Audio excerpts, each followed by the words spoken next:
Pour ne rien manquer, abonnez-vous maintenant. C'est un sujet qui n'est pas nouveau, mais néanmoins, il ressurgit régulièrement. Quel est ce sujet? Les rythmes scolaires. Une réorganisation des rythmes scolaires sur l'année est-elle nécessaire ou pas? Nous avons eu... Moi, je me souviens de Yannick Jadot, pendant la dernière élection présidentielle, qui défendait une réduction des vacances d'été, des vacances scolaires l'été. Et puis voilà que Édouard Philippe, que l'on voit d'ailleurs partout, nous rappelle, un, que l'école est le sujet le plus important, le plus urgent actuellement, et deux, qu'il faut absolument réorganiser les rythmes scolaires sur l'année. Pourquoi? Eh bien parce que de tous les pays qui obtiennent de meilleurs résultats scolaires que la France, tous les pays qui obtiennent de meilleurs résultats scolaires que la France ont moins de congés scolaires. Vrai ou pas? Nous allons en parler, nous allons débattre. Est-ce qu'il faut réorganiser les rythmes scolaires sur l'année? Nous allons parler de cela avec nos invités et je les présente. Nous avons Elisabeth Alain Moreno avec nous, secrétaire générale du syndicat UNSA. Bonjour. Bonjour. Syndicat de l'éducation, branche éducative de l'UNSA. Nous avons Anne Coffinier, qui est présidente de l'association Créer son école, l'association qui défend la liberté de création d'écoles privées indépendantes. Bonjour. Bonjour. Et avec nous, Philippe Vattrelot, qui est ancien enseignant et auteur de Je suis un pédagogiste, ESF Sciences Humaines, c'est l'éditeur. Bonjour. Bonjour. Merci d'être avec nous, tous les trois. Bon, alors, d'abord, je viens de dire, est-il vrai que tous les pays qui obtiennent de meilleurs résultats scolaires que la France ont moins de congés scolaires? C'est vrai ou c'est faux? C'est plus compliqué que ça. Ah bon, d'accord. Vous étiez sûr que j'allais répondre quelque chose? Oui, j'étais sûr que vous allez me répondre oui. Comment c'est plus compliqué? On peut mesurer quand même, non? Alors, ça se mesure... D'abord, on mesure que nous ne sommes pas très brillants dans les classements internationaux, sur les résultats. Sur les résultats scolaires, malheureusement, oui. Là, on est d'accord. Oui. Bon. Et on y reviendra peut-être, mais je pense que Édouard Philippe a dû lire une note récente de la DEP. Alors, la DEP, c'est la Direction d'évaluation de la prospective et de la performance, qui est un service du ministère de l'Éducation qui, récemment, en avril dernier, a sorti une petite note d'information de 4 pages qui montre que, durant l'été, les écarts entre les élèves s'accroissent. Oui, les écarts d'apprentissage. Attendez, mais là vous ne répondez pas à ma question. Si, mais je voudrais simplement vous dire, puisque on a les résultats régulièrement de les évaluations des élèves dans de très nombreux pays. Bon, nous sommes mal classés. Tout le monde en convient autour de la table.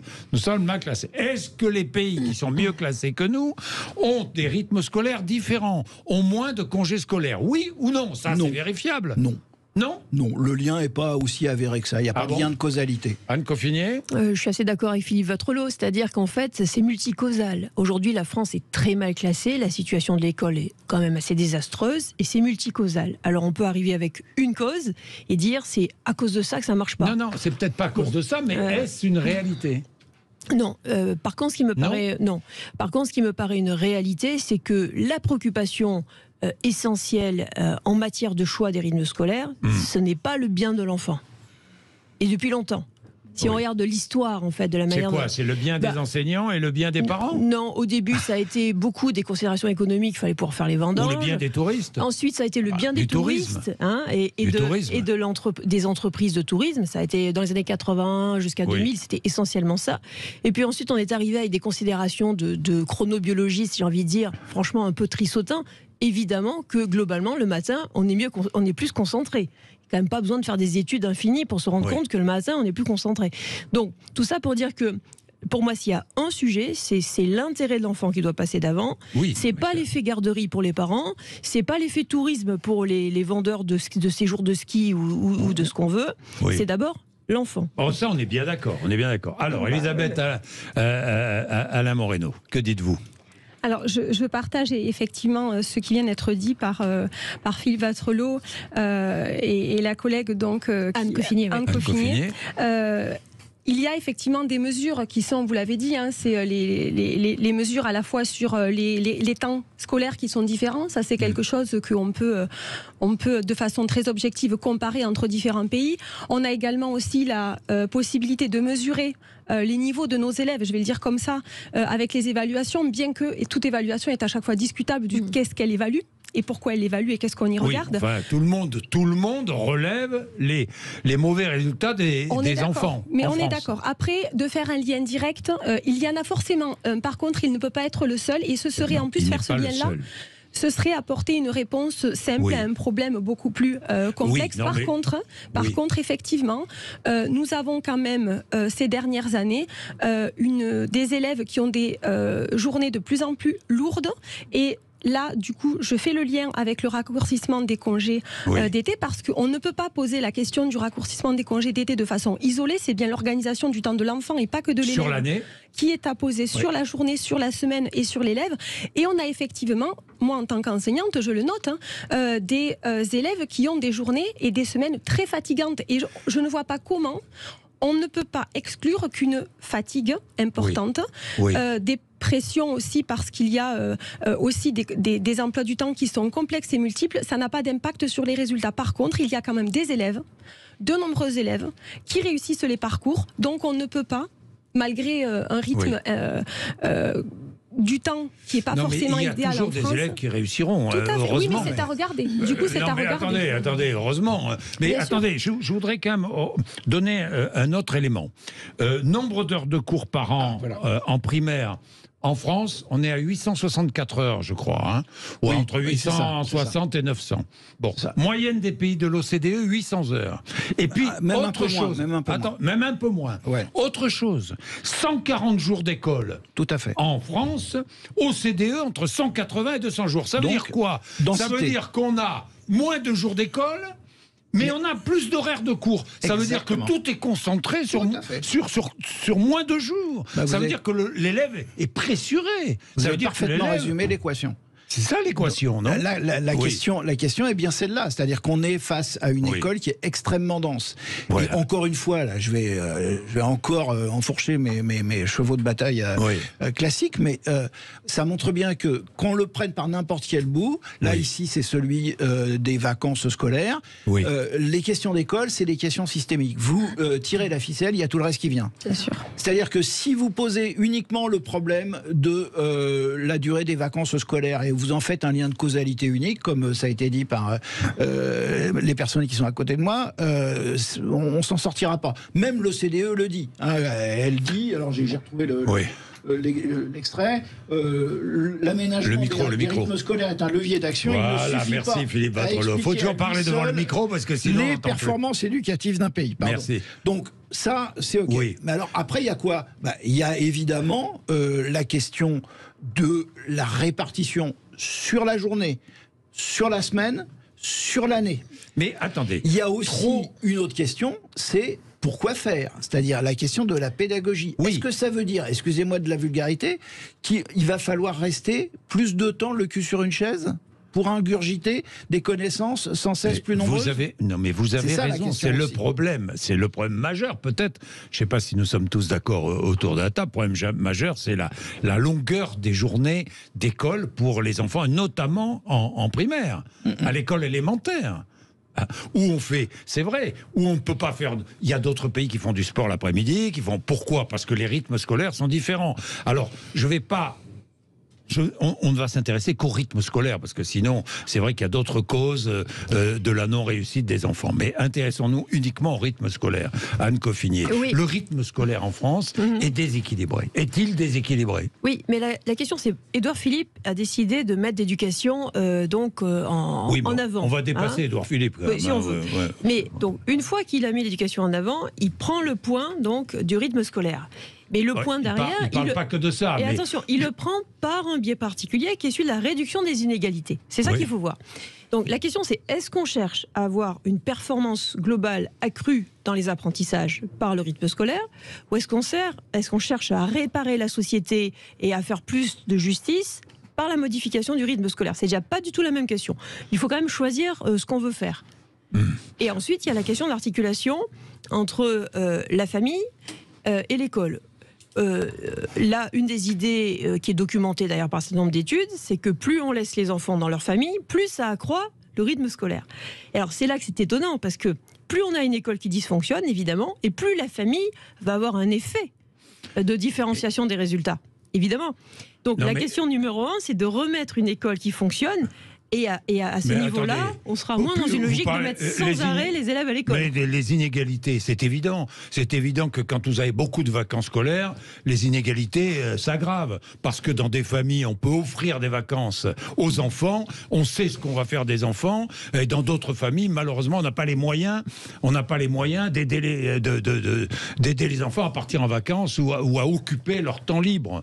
Franchement. Je dis absolument pas le contraire, mais ce que je dis, c'est que... Pardon, mais quand vous avez 4 fois 2 semaines de vacances dans l'année, ça me paraît beaucoup. Est-ce que c'est beau? On va être plus concret. Mais ça serait plus crédible, tout ça, si on n'avait pas réduit fortement les crédits pour l'éducation populaire, les centres de loisirs, les centres de vacances. On est d'accord. La question, c'est qu'effectivement, là, on semble découvrir, la belle affaire, hein, si j'étais cynique, je dirais ça comme ça, mais on semble découvrir que dans certaines familles, il y a effectivement un accompagnement, on vit dans un environnement qui est favorable aux apprentissages, et puis dans d'autres, les gamins, ils sont livrés à eux-mêmes, et puis certains oublient presque pour les savoir enfants, lire pour les enfants, est-ce qu'il serait mieux de réduire les vacances d'été? D'abord, est-ce qu'il faut réduire le temps des congés ou pas sur une année? Oui ou non? Alors moi, je pense qu'il faut repenser l'année dans sa globalité, effectivement, mais la clé, elle réside surtout en la réunion de tous les acteurs concernés, parce que sinon, on peut tous parler de notre côté et ne jamais trouver d'accord. Après, vous avez raison, Jean-Jacques Bourdin, quand vous dites qu'il ne faut pas focaliser sur Édouard Philippe, et j'ai quand même envie de dire qu'il y a quelques années, il avait quand même la possibilité de mettre l'école au centre, ce qu'il n'a pas fait avec son gouvernement. Non, mais attendez, je ne défends pas Édouard Philippe. Bien sûr, mais je m'appuie sur ce qu'il a dit pour voir le débat. Ce que je veux dire, c'est que l'objet des vacances d'été est à chaque fois utilisé par les politiques pour un programme dans le cadre d'une campagne, et que nous, ce qu'on dit en tant que professionnels de l'éducation nationale, en tout cas à l'UNSA, c'est qu'il faut que les politiques cessent d'utiliser l'école comme objet. Ça, je suis d'accord avec vous. Parce que on a beaucoup parlé des enfants, mais il y a aussi les personnels, parce que la journée de l'élève est longue, mais la journée du personnel, elle est longue encore aussi, plus, forcément, on arrive toujours avant. Il y a le après. Le constat. Alors oui ou non, parce que vous ne me répondez pas. Non, vous ne me répondez pas, ni les uns ni les autres. Oui ou non, faut-il réduire le nombre de jours de congés scolaires ou pas sur une année? Oui ou non? Moi, je suis pour, comme ça a été dit par d'autres, repenser totalement les rythmes scolaires sur l'ensemble de l'année. Est-ce qu'il faut réduire le nombre de jours de congés? Alors, vous ne me répondez pas. Non. Mieux vaut. Non, il faut les répartir. Alors que dans tous les pays. Non, c'est pas vrai, pas dans tous les pays. Dans la plupart, pardon, la plupart. J'ai la plupart. Si on prend, si on regarde, donc les pays où les. Non, mais là vous me parlez que des vacances d'été. Moi, je vous parle sur l'année. Ah oui, évidemment. Sur l'année, je vous dis sur l'année. Est-ce qu'il faut réduire le nombre de jours de congés ou pas sur l'année? Je partage que là, c'est mieux les répartir avant de penser à les réduire. Ça, c'est une certitude. Mais comment les mieux répartir? C'est-à-dire il y a 2 mois l'été et 4 fois 2 et 4 fois. Alors comment? Je vais justement vous illustrer la situation et les limites que ça peut avoir. On a, pour des raisons économiques et touristiques, on a quand même des zones, parce qu'on fonctionne en zone géographique de vacances, qui se retrouvent avec 4 semaines de classe entre les congés de fin d'année et les vacances d'hiver de février. C'est quand même, on n'a pas le temps de reprendre la classe avec les élèves que 4 semaines après on est déjà en congé. Donc quand on voit des équilibres, là, ça en est un premier. On a d'autres zones qui se retrouvent à la fin de l'année avec des fois 11 ou 12 semaines où les élèves sont très fatigués sur cette fin d'année et les personnels aussi. Donc ça veut dire que là, on ne peut pas avoir un système éducatif qui soit efficace avec des conditions d'apprentissage et d'exercice qui soient sereines et qui soient favorables. C'est en ça qu'il faut d'abord qu'on se pose la question de comment est-ce que déjà on rééquilibre les congés existants que l'on évalue, parce qu'on a toujours le don en France de mettre en place des choses, d'expérimenter, de ne pas évaluer avant, ou alors d'évaluer quand on a déjà changé et on a déjà réformé. Et que peut-être déjà un rééquilibrage, mais c'est ça ce que je disais, que ça nécessite de réunir tous les acteurs parce que ça a des impacts importants. Déjà un rééquilibrage aurait peut-être un effet positif, sauf que ça pose aussi la question du réchauffement climatique. Oui, bien sûr. Et que le bâti scolaire en France... Parce que je n'ai pas toujours votre solution. Rééquilibrage, ça veut dire quoi? Ça veut dire qu'on réduit les vacances d'hiver, puisque vous dites effectivement qu'il y a des inégalités avec les zones, et on réduit les vacances d'hiver et on augmente les vacances d'été, alors, puisqu'on ne réduit pas le nombre de jours de congés. Pas forcément, il suffit de décaler les congés.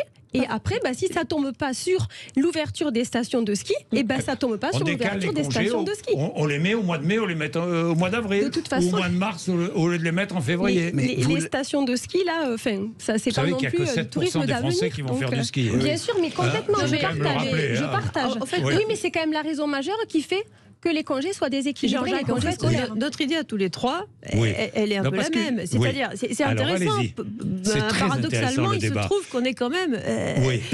La première chose, c'est qu'on se dit, il faut repenser l'année scolaire. Et peut-être qu'on va en arriver à réduire globalement la durée des vacances. Mais c'est pas par là qu'on rentre dans le sujet. On rentre dans le sujet par le fait qu'aujourd'hui c'est absurde. On a des zones trop courtes, des zones trop... Bon, il y a une autre chose aussi dont on n'a pas parlé qui est très importante, c'est qu'il y a du temps théorique qui est du temps travaillé. Mais dans ce temps théorique, parfois il l'est pas. Je prends toute la question des élèves de terminale et de première. Vous avez des classes qui pendant des semaines et de semaines ne font plus rien. Oui, d'accord. Donc théoriquement ils travaillent, mais en réalité tout le monde est bloqué pour ne rien apprendre. Ça a toujours, pardon. Ah non. Alors, ça a été amplifié par la réforme du bac. La réforme Blanquer a tout changé. Désormais, à partir de mars, c'est n'importe quoi. Mais vous savez très bien que l'année de terminale est une année très particulière. Moi, je m'intéresse là, non pas aux élèves de terminale ou première, mais je m'intéresse aux élèves de primaire et élémentaire. C'est essentiel, et vous serez tous d'accord pour dire que c'est là que tout commence, ou que tout, malheureusement, pour beaucoup, c'est là où le décrochage commence. Attendez, il est 11h20. On va vous donner la parole. Ne vous inquiétez pas. D'ailleurs, Andriana est à Montpellier, elle est enseignante. Elle va se joindre à nous. À tout de suite. 11h24, le débat est engagé et Andriana se joint à nous. Andriana est à Montpellier et enseignante. Bonjour Andriana. Bonjour, Jean-Jacques Bourdin. Vous êtes enseignante primaire, collège, lycée? Primaire.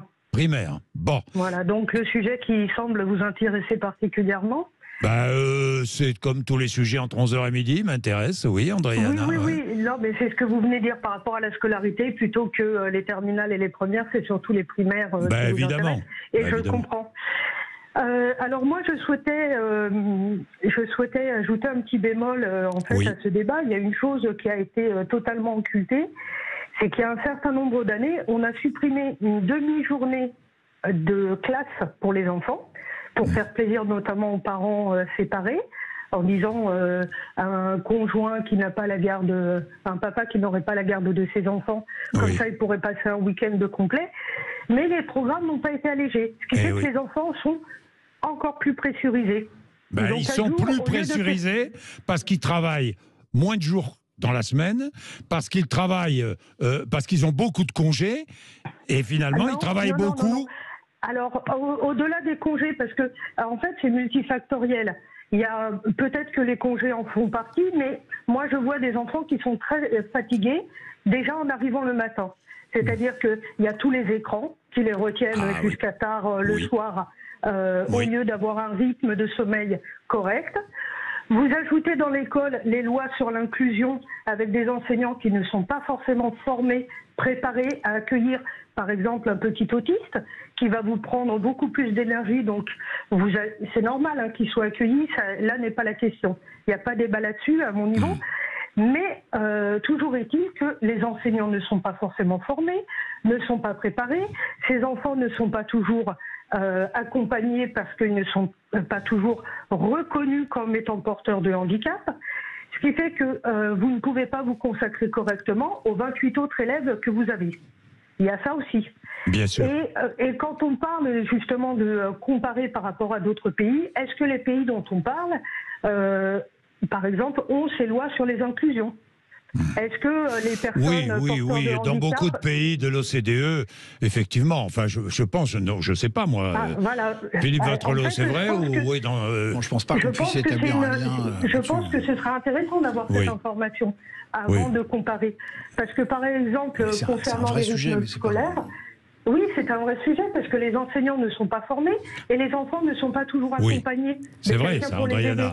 C'est vrai, mais dans les pays européens, par exemple, je pense que les règles sont peut-être même mieux qu'en France, hein, mieux accompagnées. Peut-être que les enseignants sont mieux formés, je ne sais pas du tout. Hein.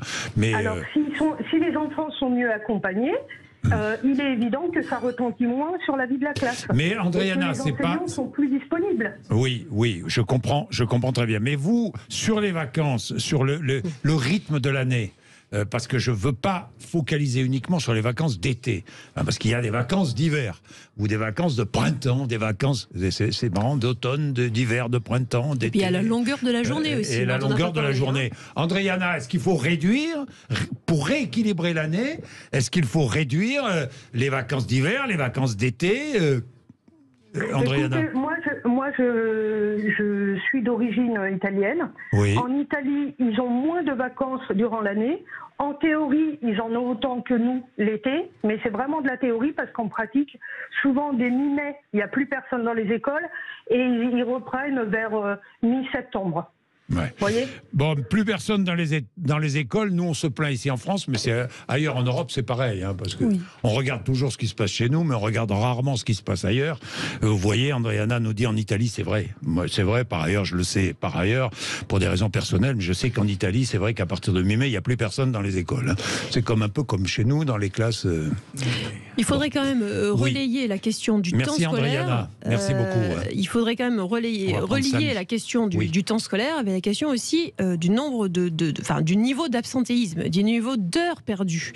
Hein, tous les cours pas remplacés, les cours qui n'ont pas lieu parce qu'il y a tel ou tel examen ou il y a telle ou telle journée, etc. Donc si vous mettez bout à bout le nombre d'heures effectives, après il y a la question du problème de la discipline, le nombre d'heures d'enseignement, de cerveau disponible d'enfants, ça ne fait pas grand-chose. Voilà, et c'est très concentré. C'est un tout qu'il faut voir. C'est pas juste une question de volume de vacances. Ça, je comprends bien, mais c'est très concentré. En plus, la journée scolaire d'un enfant en France est une journée lourde. Vous êtes d'accord ou pas ? Oui, justement, je voulais rebondir là-dessus, sur le fait qu'au lieu de parler de congés et de vacances, parce qu'en plus, on sait très bien derrière les procès, je vais y revenir, qui peuvent être faits au personnel, on devrait parler de temps de repos. C'est-à-dire à quel moment, finalement, est-ce que placer le temps de repos bénéficie plus à l'enfant, à l'élève ? Est-ce que c'est davantage sur un repos sur plusieurs jours à la suite ? Est-ce que c'est davantage sur tous les jours d'une année ? C'est davantage en ce sens-là qu'il faudrait poser la question. C'est de repos tous les jours ou plutôt sur les vacances ? Je pense qu'aujourd'hui, on manque de temps de repos quotidien pour tous nos élèves, ça c'est sûr et certain. Et ça ne veut pas dire pour autant, parce qu'il ne faut pas ignorer que les parents travaillant ne pourront pas de toute façon amener les enfants plus tard ou les récupérer plus tôt. Mais c'est en ça que je disais que tous les acteurs sont concernés, parce que ça veut dire accueillir les enfants après les journées de cours sur des activités qui sont qui mobilisent beaucoup moins et qui fatiguent moins, mais sur des ouvertures culturelles et sportives qui rendraient un peu plus d'égalité aussi, d'égalité de droit entre les élèves. Plus de repos, on ne va pas alléger les programmes scolaires, on est bien d'accord. Pourquoi pas ? C'est une question qu'on peut se poser. Avec les résultats que nous obtenons, vous voulez encore alléger les programmes scolaires ? Je ne pense pas que ça soit forcément en faisant plus. Mieux vaut moins, mais mieux, comme disait le camarade Vladimir Ilyich. C'est pas forcément un lien Lénine. là aussi direct à faire. Et je reviens sur le repos parce que on a évoqué effectivement, vous l'avez évoqué Jean-Jacques Bourdin, le raccourcissement éventuel des 2 semaines. Est-ce que 2 semaines c'est pas trop ? Il ne faut pas oublier qu'il y a le temps de l'enfant, mais il y a aussi le temps du personnel, et que si on veut avoir des personnels en capacité d'accueillir nos élèves pendant 2 semaines, que ce soit les congés de printemps, de congés d'hiver, les personnels, ils n'ont pas 2 semaines de repos. C'est ce qui leur permet aussi de faire un point sur ce qu'ils viennent de finir et de préparer la suite. Ça, j'imagine bien. C'est pour ça que je parle de temps de repos. Mais bon, dans d'autres pays, le personnel est mieux payé, ça c'est certain. Nous sommes d'accord. Et mieux payé, ça c'est certain. Il y a peut-être un peu moins de vacances parfois, et ça n'empêche pas ce personnel d'accomplir sa tâche avec passion et avec résultat. Je partage, mais n'a peut-être pas les mêmes conditions d'exercice exercice n'a peut-être pas le même nombre de réformes éducatives qui s'enchaînent, le nombre d'injonctions. Ça, c'est vrai. Et c'est à mettre dans la balance de façon importante. Bon, attendez. Petite pause. Et puis Samy veut se joindre à nous. Samy qui est à Paris, qui est médecin, qui a un enfant de 7 ans. Il va nous dire ce qu'il pense de tout ça. Il est 11h31. Sud Radio Parlons Vrai chez Bourdin, 10h30, 12h30, Jean-Jacques Bourdin. Bien, 11h35, comment équilibrer le rythme scolaire de l'enfant? Samy est à Paris, médecin. Bonjour Samy. Bonjour Jean-Jacques. Bonjour, merci d'être avec nous Samy. Merci à vous de me donner la parole et merci d'exister. Moi je répondrai, alors si on prend la question comme ça directement, moi je répondrai simplement, et je ne suis pas spécialiste comme les intervenants, les invités, il faut réduire drastiquement en fait le temps des vacances. Ça c'est mon avis, ça n'engage que moi, maintenant je ne suis pas spécialiste, mais pour le faire, et là j'aurais un avis un peu tranché, un petit peu sévère, et je m'en excuse, il faudrait 3 choses. Il faudrait que les syndicats cessent de faire de la politique et de la pédopsychiatrie. Il faudrait que les politiques cessent de faire de l'économique et des ressources humaines. Et tous les acteurs, il faut qu'ils cessent de modifier artificiellement les chiffres de la réussite vers le haut, parce que finalement, on a Parcoursup qui met l'enseignement supérieur sous cloche et qui détruit totalement les hommes et les femmes de demain, à savoir les élèves de maintenant. Je suis désolé, voilà. Non, mais Samy, vous avez votre opinion, vous l'exprimez. C'est un peu Jean-Jacques, c'est un peu ce qu'on appelle le rond-point de Raymond DeVos, il n'y a que des sens interdits partout en fait. Donc du coup, ça fait des années qu'on discute, continuez à discuter, mais à côté de ça, sur le classement PISA, on a des pays qui sont au sommet de la chaîne, à savoir l'Indonésie, la Malaisie, etc. Et nous, on discute. Singapour est en tête du classement, je crois que c'est ça. Voilà, Singapour, etc. Nous, continuons à discuter. On continue de discuter, en fait. Voilà. Non, c'est typique franco-français de discuter, mais il faut discuter aussi, Samy, pour se mettre d'accord. Mais il faut débattre. Il faut que ça aboutisse, mais là, ça n'aboutit pas. Et en fait, on a finalement des politiques qui, chaque année, changent de programme en fonction de l'orientation politique. Oui, donc, finalement, on a un grand laboratoire dont les cobayes sont, en fait, les élèves, simplement. Et ils sont pris en otage. Entre les syndicats qui veulent une rémunération décente, et je les comprends, entre un politique qui cherche en fait à avoir des enseignants au rabais, et à côté de ça, au milieu de tout ça, personne ne s'y retrouve. Bon, c'est dommage. Écoutez, merci Samy. Merci. Bon, alors, vous les syndicats, mais que proposez-vous? En étant interpellé par Samy, je vais répondre et réagir. Juste rappeler à Samy que avant de... Alors, moi, je ne suis... Mon métier n'est pas syndicaliste et mon métier n'est pas de faire de la politique. Je suis enseignante. Et c'est bien à ce titre que je m'exprime également aujourd'hui. Et je pense quand même que toute organisation syndicale, en tout cas dans l'éducation nationale, sait s'appuyer parce qu'elle ne se croit pas experte, loin de là, que ce soit de la chronobiologie de l'enfant ou d'autres politiques éducatives. Elle s'appuie tout simplement, comme l'a indiqué Philippe Vattrelot en début, sur des études, sur des statistiques, sur des analyses. Donc on s'appuie sur des choses qui sont quand même travaillées, qui sont poussées par des professionnels. Et malgré cet appui-là, on n'est pas entendu par nos politiques. Donc il faut un petit peu remettre le rôle de chacun à sa place. Oui, Elisabeth Alain Moreno, pour l'instant, rien ne change dans le rythme scolaire. On est bien d'accord, ça ne change pas, il n'y a aucun projet de changement. Le gouvernement n'en a pas parlé, le ministre n'en a pas parlé, on ne change pas le rythme scolaire de l'enfant. Est-il satisfaisant ou pas? Oui ou non? Il est satisfaisant? Non, pour moi, il est pas satisfaisant. Non. Bon, maintenant, alors vous allez me dire, et là, je voudrais rebondir sur ce que disait Philippe Vattrelot tout à l'heure. Il y a 2 choses à considérer pour l'avenir, parce que ce qui compte maintenant, c'est que proposons-nous? Que faire pour améliorer le rythme scolaire et pour permettre à l'enfant de mieux réussir? Bon, d'abord le réchauffement climatique, qui va bouleverser, peut-être, les horaires de travail. Oui. Philippe Vattrelot. C'est fort possible. Il y a eu une étude récente qui a été faite, je disais ça sur la Gazette des communes, là, qui montrait que la plupart des écoles étaient incapables de faire face aux questions du réchauffement climatique.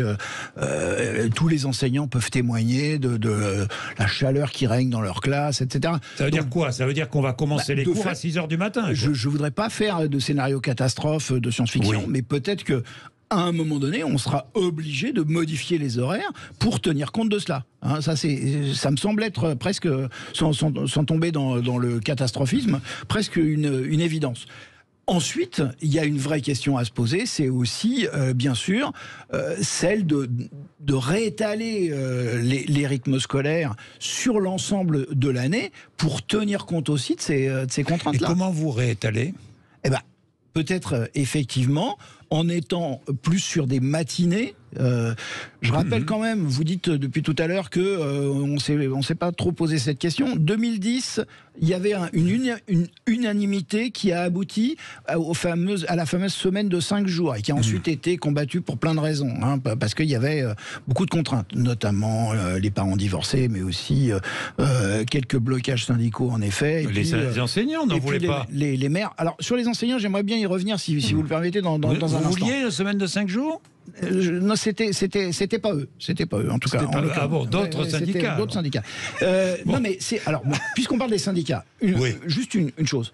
Moi, je discerne quand même dans les propos d'Édouard Philippe, sans être parano, un petit peu de prof bashing. Hein, c'est-à-dire, quand même, tout ça, c'est le blocage des enseignants qui veulent préserver leurs vacances.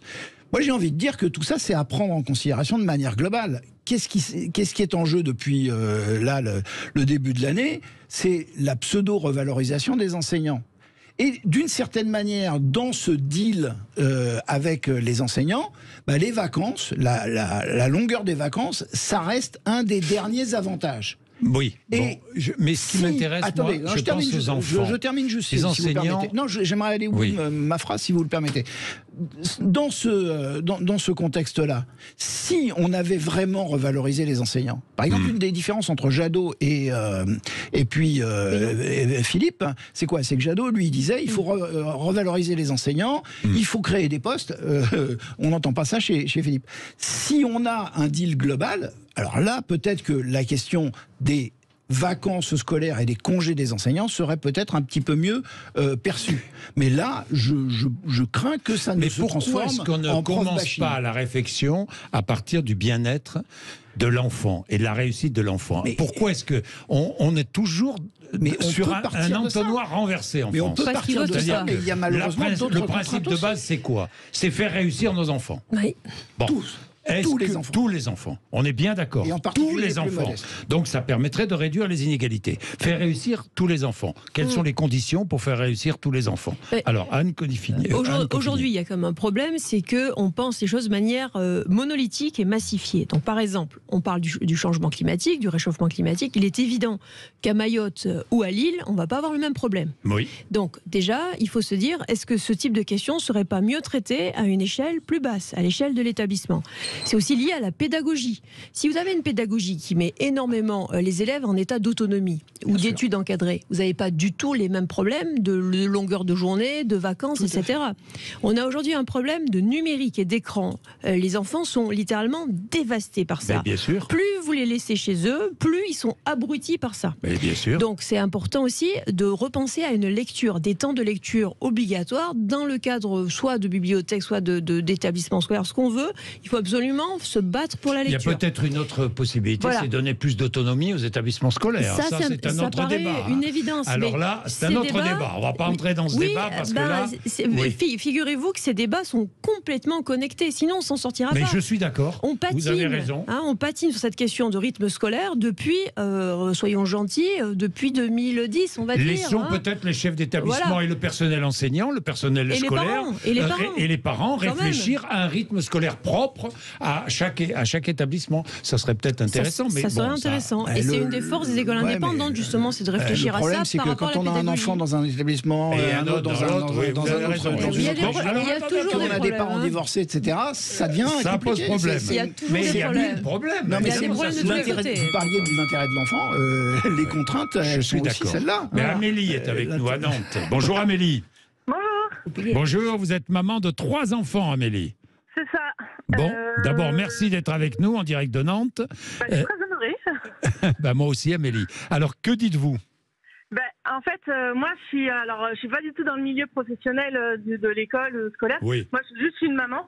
Et je suis une maman d'une fille de 9 ans qui a un problème scolaire, qui a eu un décrochement, on va dire, scolaire. Et j'entendais la maîtresse dire oui, mais les enfants avec les écrans, tout ça. En fait, ils sont fatigués et tout. Mais même si moi, je suis une maman, mes enfants, alors je suis pas parfaite, hein, mais mes enfants sont minimum couchés à 21h, sans écran, sans rien, c'est bisous, bonne nuit, et voilà. Et quand je dis 21h, c'est parce que je suis à mon compte, donc voilà, mais d'habitude, ils sont couchés à 20h30. Ils se lèvent fatigués quand même. En fait, les rythmes scolaires, ils sont énormes. Mais moi, je le vois, parce que je suis une maman aussi, donc d'une grande section. Et là, ma petite qui va rentrer en petite section, mais le rythme, il est énorme, même pour... Alors vous dites quoi? Il faut réduire les vacances? Moi, je dis il faut réduire les vacances, mais il faut... alléger les journées de travail. Alléger les journées de travail.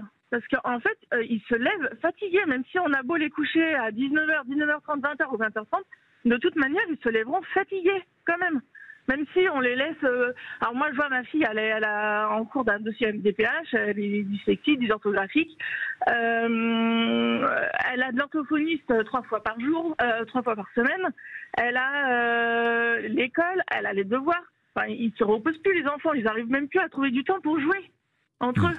Ben oui, non, mais c'est... Anne Coffinier. Oui, alors, ça me paraît essentiel, effectivement, comme dit cette dame, de partir de la notion de fatigue. C'est ça qui doit nous orienter. On est d'accord. Et la question de fatigue, elle est vraiment liée à la question de la discipline et du niveau sonore dans les établissements. Aujourd'hui, un enfant... Aussi. C'est très important. Quand dans une classe, il n'y a pas de discipline, aussi parce qu'il y a des cas très différents, aussi des problèmes d'inclusion, mal gérés, etc. Quand vous allez à la cantine, il n'y a pas un moment plus fatigant que la cantine scolaire. C'est épouvantablement fatigant. Or, la plupart des enfants vont à la cantine. Tout ça fait que les enfants sont épuisés. Épuisés, j'ai envie de dire, pas pour grand-chose. Épuisés en dehors même d'un effort intellectuel d'apprentissage. Donc, il faut repenser la question de la discipline. Donc, la question du soutien qu'apporte la direction de l'école, le personnel administratif aux enseignants. De mon point de vue, en France, les enseignants ne sont pas assez soutenus dans leur travail. Et donc ça bloque à peu près tout. Les enseignants sont fatigués, les élèves sont fatigués, et quelle que soit l'organisation du rythme scolaire, si vous ne remettez pas un peu d'ordre, et si vous ne remettez pas aussi un peu de libre choix au niveau de l'établissement, on ne s'en sortira pas. Bien, je voudrais préciser avec Amélie, je vais vous donner la parole. Amélie a 33 ans, je dis tout, hein, Amélie, je peux, 3 enfants et peintre en bâtiment à son compte, c'est ça Amélie, hein? C'est ça, à Nantes. À Nantes, bah, c'est génial ça. Vous vous rendez compte? C'est génial. 3 enfants, peintre en bâtiment, 33 ans, comment? Elle n'est pas au bout du rouleau. Non, oh là. C'est mauvais ça, Philippe, c'est très mauvais. Non, on vous l'a fait 20 fois ça. Je reviens sur l'échec scolaire, c'est que moi par exemple, j'ai été en perfectionnement à l'époque, j'étais en SECPA. On m'a toujours dit de toute manière, vous n'aurez jamais votre BP, je l'ai eu, aujourd'hui je suis à mon compte. Et ma fille, c'est ce qu'on lui dit actuellement. Et là, je me bats pour pas qu'elle aille en SECPA, je me bats pour que, en fait, donc on fait tout, orthophoniste et tout. Mais même les profs, en fait, on voit bien que même s'ils sont formés, ils n'ont pas forcément envie non plus, quoi. Oui. À côté de ça, ils n'ont pas envie, ils ont la vous savez, il y a des profs qui sont surchargés, il y a des bons profs, des mauvais profs, il y a de tout, comme partout d'ailleurs, dans toutes les professions. Venir sur ce que dit Amélie, alors je partage sur la fatigue. Alors attendez, on me fait signe, il est 48, mais je vous donne la parole, ne vous inquiétez pas, il est 48, je vous donne la parole dans 2 minutes, à tout de suite. D'accord. Sud Radio Parlons Vrai chez Bourdin, 10h30, 12h30, Jean-Jacques Bourdin. Comment mieux aménager le rythme scolaire de l'enfant sur une année. Amélie était avec nous, je remercie Amélie qui n'est plus là, je la remercie. Vous vouliez réagir, Elisabeth Alain Moreno? Oui, tout à fait, sur les propos d'Amélie, parce que sur la fatigue, comme elle l'a très bien dit, la fatigue, elle est notable chez tous nos élèves de toute façon, parce qu'on l'a dit plusieurs fois, les journées sont longues. Mais forcément, quand un élève, en plus un enfant, se couche plus tard ou a une mobilisation qui est trop importante sur une journée pour plusieurs raisons, et difficultés scolaires aussi, ça va aggraver la fatigue. Donc c'est en ça plutôt qu'il faut raisonner.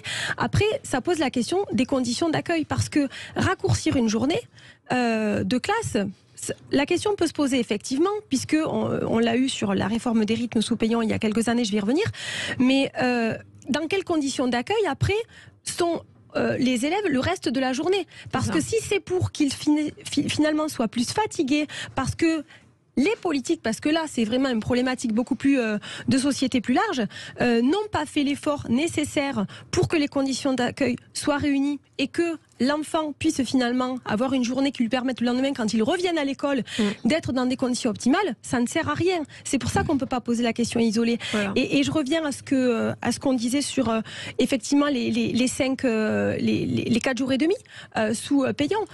Évidemment que nous, à l'UNSA, on avait soutenu l'intention de mieux rééquilibrer le temps scolaire. Par contre, une fois de plus, ce qu'on a constaté très rapidement, c'est que sur la mise en œuvre, derrière, les collectivités ont été laissées, livrées à elles-mêmes, sans investissement réel de la part de l'État. Et elles s'y sont opposées. Elles s'y sont opposées parce que la mise en œuvre a été tellement complexe que, y compris les familles et les personnels, n'ont pas pu s'y retrouver.